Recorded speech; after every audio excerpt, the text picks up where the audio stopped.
나무아미타불. 안녕하십니까, 법원입니다. 오늘은 신신명 한 구절만 더 보고 넘어가 보도록 하겠습니다. 유체양변 영지일종. 그러니까 오직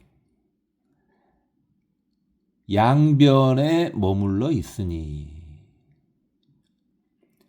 어찌 하나임을 알겠는가. 이게 유체양변 오직 양변에 머물러 있으니 영지일종 어찌 하나임을 알겠는가.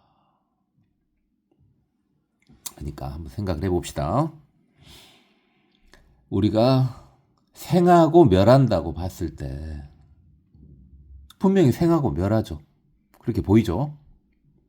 근데 잘 생각해 보시면 생은 멸이 있어야 존재하는 겁니다. 또는 멸은 생이 있어야 존재하는 겁니다. 생이 없는 멸이 없고 멸이 없는 생이 없습니다. 그렇다면 둘은 서로 의존 관계죠. 그럼 둘 다 실존은 아니라는 말입니다. 역으로 말하면 생사일혈한 말이죠. 이건요, 둘이 아닌 것에 대한 법문입니다. 이런 것을 불이법이라고 하는데 뒤에 다시 불이법은 보겠습니다. 이 정도만 하고요. 유정중생은 사유로 윤회한다. 태어나는 생유, 살아가는 본유, 죽는 사유, 중음세계에 머무는 중유가 그것이다. 봤었죠? 이 중에는 사유가 중요한데 평소에 번뇌 팔풍에 휘둘리지 않는 사람은 다음 생도 걱정할 필요가 없다. 근데 죽을 때가 중요하다 이 말이죠. 성자가 아니면은 죽을 때 마음 상태가 다음 생에 크게 영향을 줍니다. 그래서 엄청난 고통 속에서도 반드시 나무아미타불을 염불하라고 제가 말씀드리는 겁니다.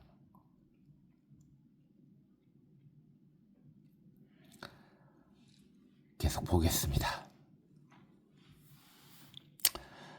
중음세계는 업에 뭉친 영혼이 다음 생을 기다리는 곳으로 49일 안에 다시 태어나지 못하면 영가 천도를 통해 환생시켜 주는 것이 좋다. 그러니까 다음 생을 기다리는 곳, 곧 대기소란 말이죠.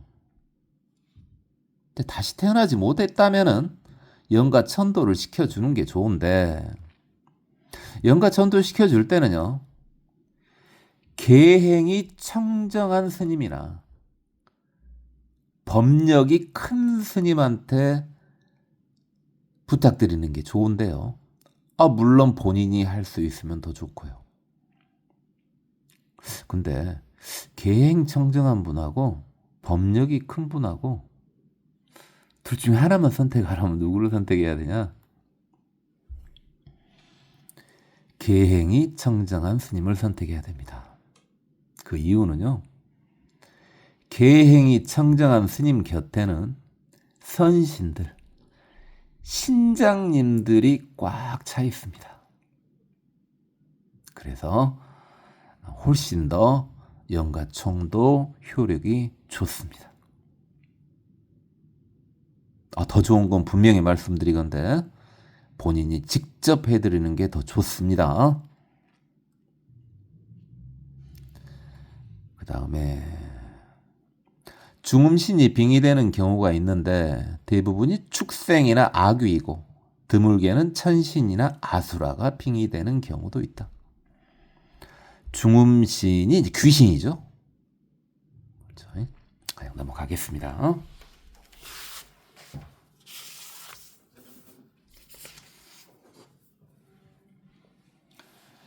모두가 부처임을 생각하며 나무아미타불을 염하는 사람은 빙의되지 않으며 빙의로 고통받던 사람도 수행자 옆에서는 편안함을 찾는다. 자, 괜히 여러분한테 두려움을 유발시키지 않기 위해서 귀신 이야기는 다음에 여러분이 충분히 성숙되었을 때 해드릴 거고요. 대비책 먼저 말씀드리는 겁니다. 염불하시면요, 빙의는 절대 되지 않습니다. 그 다음에 빙의로 고통받는 사람은 그 사람이요, 어떤 사람 옆에 가면은 편안하게 쉬는 모습을 볼 수 있을 겁니다. 그 사람이 수행자라고 보면 되겠습니다. 넘어가겠습니다. 부처님 제자 이야기를 좀 더 해보자. 우리가 10대 제자는 봤었는데요. 오늘은 가볍게 해보죠. 빈두로존자는 나반존자 또는 독성이라 불리우기도 하며 독성각이나 나한잔에 모신다. 빈두로존자 이래도 되고 빈두루존자 이래도 되고요. 그리고 빈두루존자하고 나반존자를 같이 부르는 것에는 이견들이 좀 있습니다. 빈두로가 신통을 남발하자 석종께서는 너는 열반에 들지 말고 중생을 제도하라고 벌을 내리셨다. 이게 숨은 이야기가 좀 있죠. 실은 처음에 석가모니 부처님께서 빈두로한테 너 천상으로 가서 천상 중생을 제도하라고 천상으로 올려 보내버렸습니다. 그런데 신통력이 뛰어난 빈두루 스님이 안 보이니까 중생들이 너무 그리워하는 겁니다. 그래서 부처님께서 빈두루존자를 다시 불렀습니다.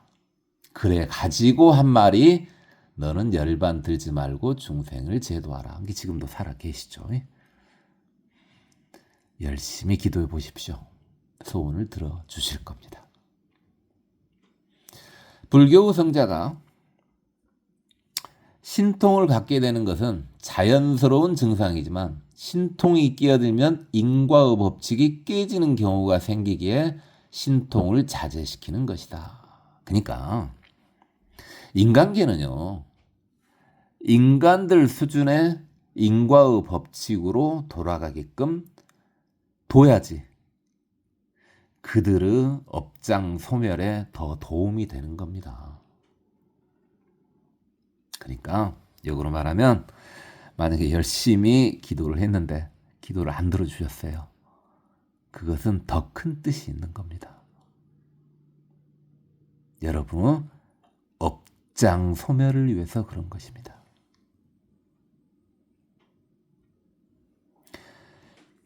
다음을 보겠습니다.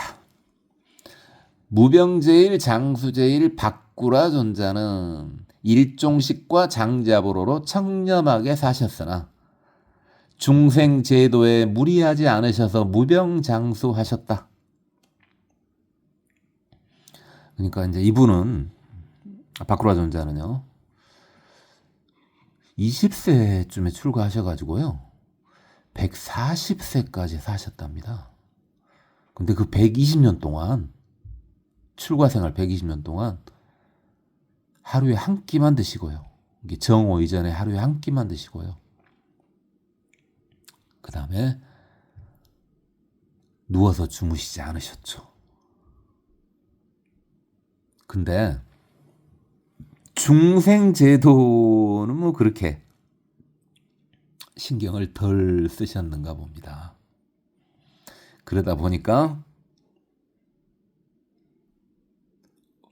오래 병 없이 사실 수 있었죠.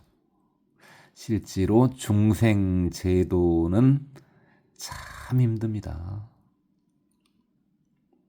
그래서 예전 이야기죠. 불교 이야기라기보다는 좀 그렇습니다만은 선생님 똥은 개도 안 먹는다. 뭐 이런 말 들어보셨죠? 이게 뭐 가르치거나 또는 중생 제도하거나 이런 일이 엄청난 실력을 소모하게 돼 있습니다. 그러다 보니까 혹시 아쇼카 왕이라고 들어보셨죠? 아쇼카 왕은 이게 굉장히 탐탁치 않아했다고 합니다. 물론 부처님 돌아가신 뒤 200년 후에 난 전륜성왕이죠. 전륜성왕 아쇼카왕 이야기입니다만은 그냥 넘어가겠습니다. 우작비구 교범바제는 아라한이 된 후에도 전생의 습관 때문에 되새김질하듯 입을 우물거리니 대중이 놀렸다. 이게 뭐냐면요. 전생의 수행자가요. 수행자는 남들로부터 도움을 받지 않습니까? 본인이 돈 버는 사람이 아니니까. 근데 도움을 받았는데 수행을 게을리해요. 그러면은 다음 생에 서로 태어나서 그 중생들의 죄를 정산을 한다고 합니다. 실제로 교범바제 전생이 소였습니다. 그러니까 되새김질을 하는 거죠. 그 반추 동물이라고 하죠. 염소나 소 같은 경우, 말 같은 경우 이렇게 우물우물 하지 않습니까? 뭘 먹고 있지도 않은데. 근데 대중이 놀렸다 그랬는데 이게 큰일인 거예요. 놀린 게 큰일은 아니고 교범바제가 아란이 됐다는데 여기에 큰일인 겁니다. 스님을 놀리는 거야. 물론 죄가 있지만 큰 죄는 아닌데 아란을 비방한 죄는요 엄청납니다. 그래서 실제로 이런 게 있지 않습니까? 아란인 노스님이 막 연부를 하는데 그 목소리는 별로 안 좋으셨나 봐요. 그래서 젊은 스님이 뭔 염소가 우는 소리 같다 라고 놀렸답니다. 아란인지도 모르고요. 그래서 그 아란 노스님이 그 젊은 스님을 참회를 시켰는데 참회가 제대로 안 됐나 봐요. 다음 생에 염소로 태어났답니다. 계속 읽어보죠. 놀린 대중이 아란을 비방한 죄를 짓는 것이 안타까워 석종께서는 교범바제를 천상으로 파견 보내 그곳 중생을 제도하게 하셨다. 방금 전 빈두르 존자하고는 좀 다르죠. 빈두르 존자는 유배 보낸 거고요. 교범바제는 그냥 나머지 대중들을 위해서 네가 좀 올라가면 어떻겠니? 하고 보낸 거죠. 그때 올라간 천상이 마야 부인이 계시는 도리천이었다고 합니다.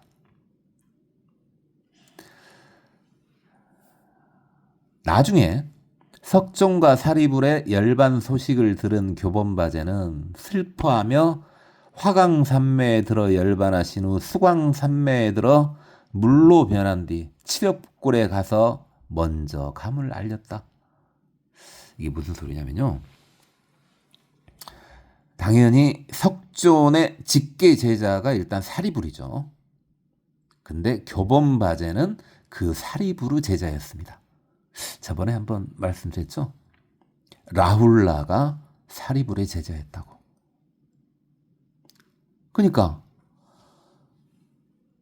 석가모니 부처님하고 본인의 스승인 사리불이 먼저 돌아가셨다는 소식을 들으니 얼마나 슬프겠습니까? 근데 왜 나중에 들었냐?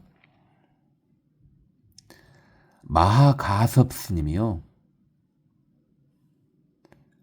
1차 결집을 위해서 아란들한테 모두 모여라 그랬습니다. 소집 통보를 보냈죠. 그래서 도리찬에서 알게 된 거죠. 그러니까 슬퍼가지고 자기 스스로 몸에서 불을 내서 그냥 돌아가셨습니다. 너무 슬퍼서. 실제로 자기 몸에서 불을 내서 돌아가시는 분들이 있고, 뭐 성자가 아니고 일반 사람도 그게 있는데, 뭐 성자 중에서 능력이 되시는 분, 그러니까 화강산매니까 신족통이죠. 그러니까 되시는 분도 있고 안 되시는 분도 있겠죠. 화강산매에 들어서 열반하신 다음에 수광산매에 들어서 몸을 식혀가지고 물로 변했습니다. 그래가지고 1차 결집을 하고 있는 칠엽굴에 가가지고 마가섭 스님한테 그냥 먼저 가겠노라고 알렸다 이 말이죠. 그냥 넘어가겠습니다.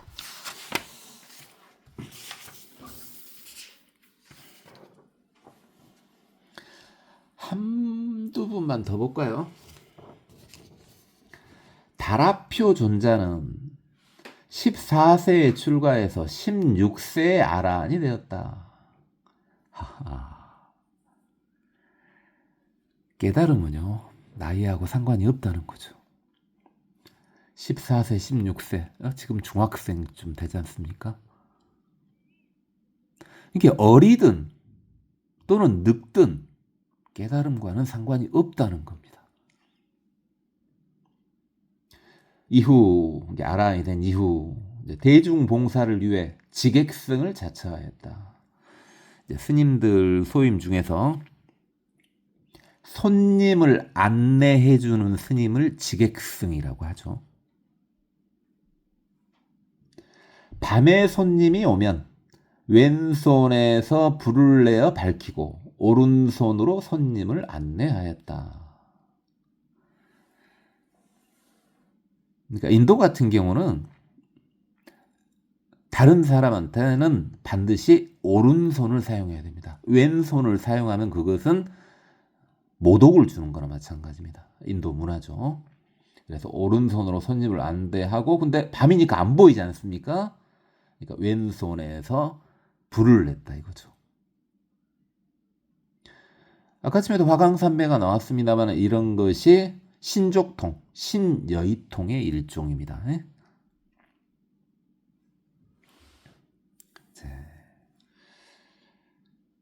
주리반탁하는 주리반특이라고도 하는데, 친형인 반특은 영특하여 아라한이 되었으나 주리반특은 우매하여 개송 한 구절도 못 외우니 반특이, 형이 그를 속가로 돌려보냈다. 형이 반특이고 동생이 주리반특이라고요. 그래서 반특은 인도말로 큰 길이라는 뜻이고 주리반특은 작은 길이라는 뜻이랍니다.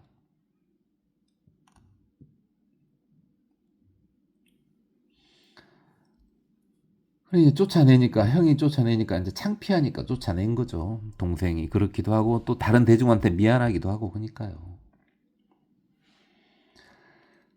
절 앞에 앉아 울고 있는 주리반특에게 부처님이 다가와 빗자루를 주면서 쓸고 닦아라고 하셨다. 그러니까 이제 쫓아내니까 가긴 가야 되겠는데 절 안으로는 못 들어가죠, 형 때문에. 근데 집에 가기도 그렇고 해서 절 앞에서 이제 앉아서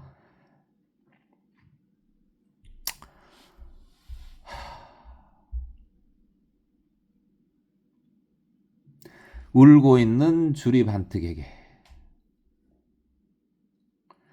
부처님이 제도해 주신 거죠. 물론 부처님은 그 모든 걸 다 알고 계셨겠죠.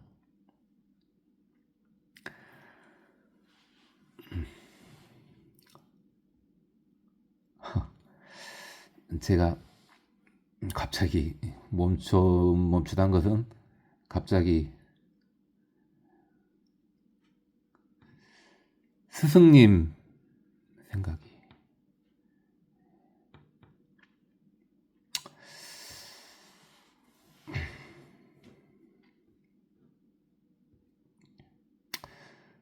이 하나로 번뇌를 쓸고 닦아 아라한이 되었다. 그러니까 그 말 한마디만 가지고 번뇌를 쓸고 닦아서 아라한이 되신 거죠. 이처럼 깨치면은요, 많은 지식이 필요치 않습니다. 바른 믿음만 있으면 되는데, 문제는 성자를 만나서 믿을 확률이 적다는 거죠. 그래서 제가 이 강의를 통해서 이해를 먼저 시켜드리고, 그 다음에 제대로 된 믿음을 갖게끔 도와드리고 싶은 겁니다.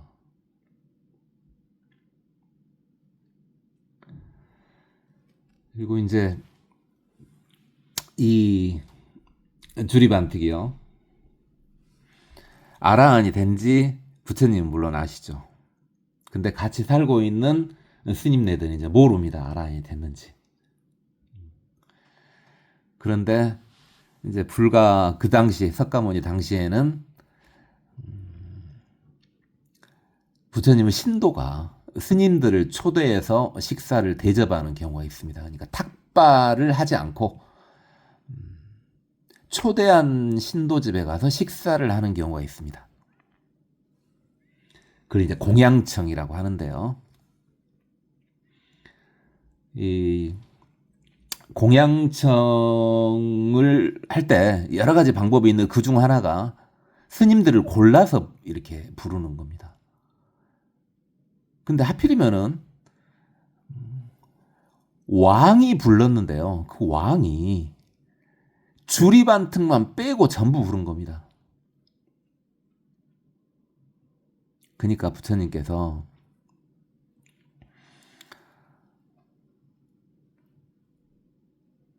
본인의 바루를 놓고 들어가십니다. 근데 이제